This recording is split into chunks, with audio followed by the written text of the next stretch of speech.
Gender equality in terms of getting rewards. প্রতিদান বা সওয়াব পাওয়ার দিক থেকে ইসলামে নারী পুরুষ সমান। অনেকে বলে ইসলাম নারীদেরকে ঠকিয়েছে, নারী পুরুষ নাকি সমান না।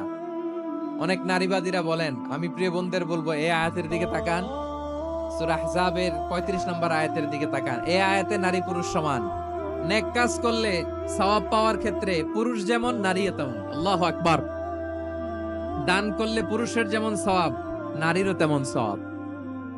রোজা রাখলে পুরুষের যেমন সওয়াব, নারীরও তেমন সওয়াব। নাকি পুরুষ রোজা রাখলে বেশি সওয়াব, নারী রোজা রাখলে কম সওয়াব? হ্যাঁ, ব্যাপারটি কি এরকম? না, ইকুয়াল। নেক কাজের সওয়াব বা প্রতিদান পাওয়ার দিক থেকে সবাই সমান, নারী কিংবা পুরুষ, কোনো পার্থক্য নাই। এই আয়াতে পুরুষের পাশাপাশি নারীদের কথা বিশেষভাবে বলা হয়েছে।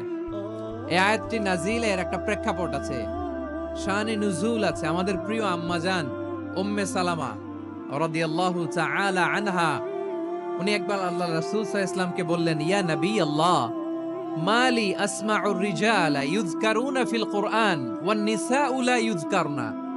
নবী হে, এমন কেন আমি কোরআনে দেখি যে প্রায় পুরুষদের কথা বলা হয় কিন্তু নারীদের নিয়ে কথা নাই। পুরুষবাচক শব্দ ব্যবহার করা হয়, নারীবাচক শব্দ ব্যবহার করা হয় না। এর কারণটা কি? ফাআনজালাল্লাহু তাআলা হাযিহিল আয়া।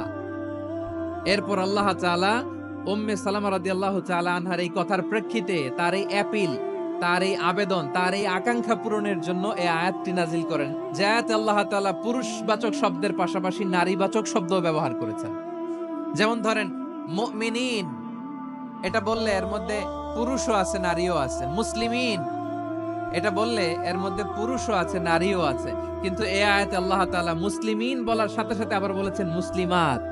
ইন্নাল মুসলিমিনা ওয়াল মুসলিমাতি ওয়াল মুমিনিনা ওয়াল মুমিনাতি ওয়াল কানিতিনা ওয়াল কানিতাতি। পুরুষবাচক শব্দের পাশাপাশি আবার এক্সট্রা নারীবাচক শব্দ ব্যবহার করেছেন। আলহামদুলিল্লাহ বলেন। প্যান্ডেলে যে সমস্ত আমার বোনেরা নারীরা আছেন, আপনাদের খুব খুশি হওয়ার কথা যে উম্মে সালামা রাদিয়াল্লাহু তাআলা আনহা, আমাদের আম্মাজান বিষ্ণু ইসা ইসলামের প্রিয়তমা স্ত্রী, তিনি তো আপনাদেরই প্রতিনিধি, আপনাদের রিপ্রেজেন্টেটিভ হয়ে তিনি বলেছিলেন শুধু পুরুষবাচক শব্দ কেন, নারীদের কথা কই। আল্লাহ তাআলা নারীদেরকে খুশি করবার জন্য তাদের এই আবেদনের প্রেক্ষিতে প্রতিটি শব্দ পুরুষবাচক শব্দ ব্যবহারের পাশাপাশি নারীবাচক শব্দ ব্যবহার করেছেন। আওয়াজ করে পড়েন আল্লাহু আকবার। তার মানে নেক আমল করলে, ভালো কাজ করলে, সৎ কর্ম করলে সেটাতে নারী আর পুরুষ সমান।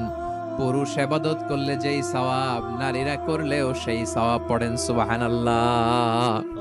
That means women has been given extra attention in this verse. Subhanallah. How sensible Islam is and how lucky we are.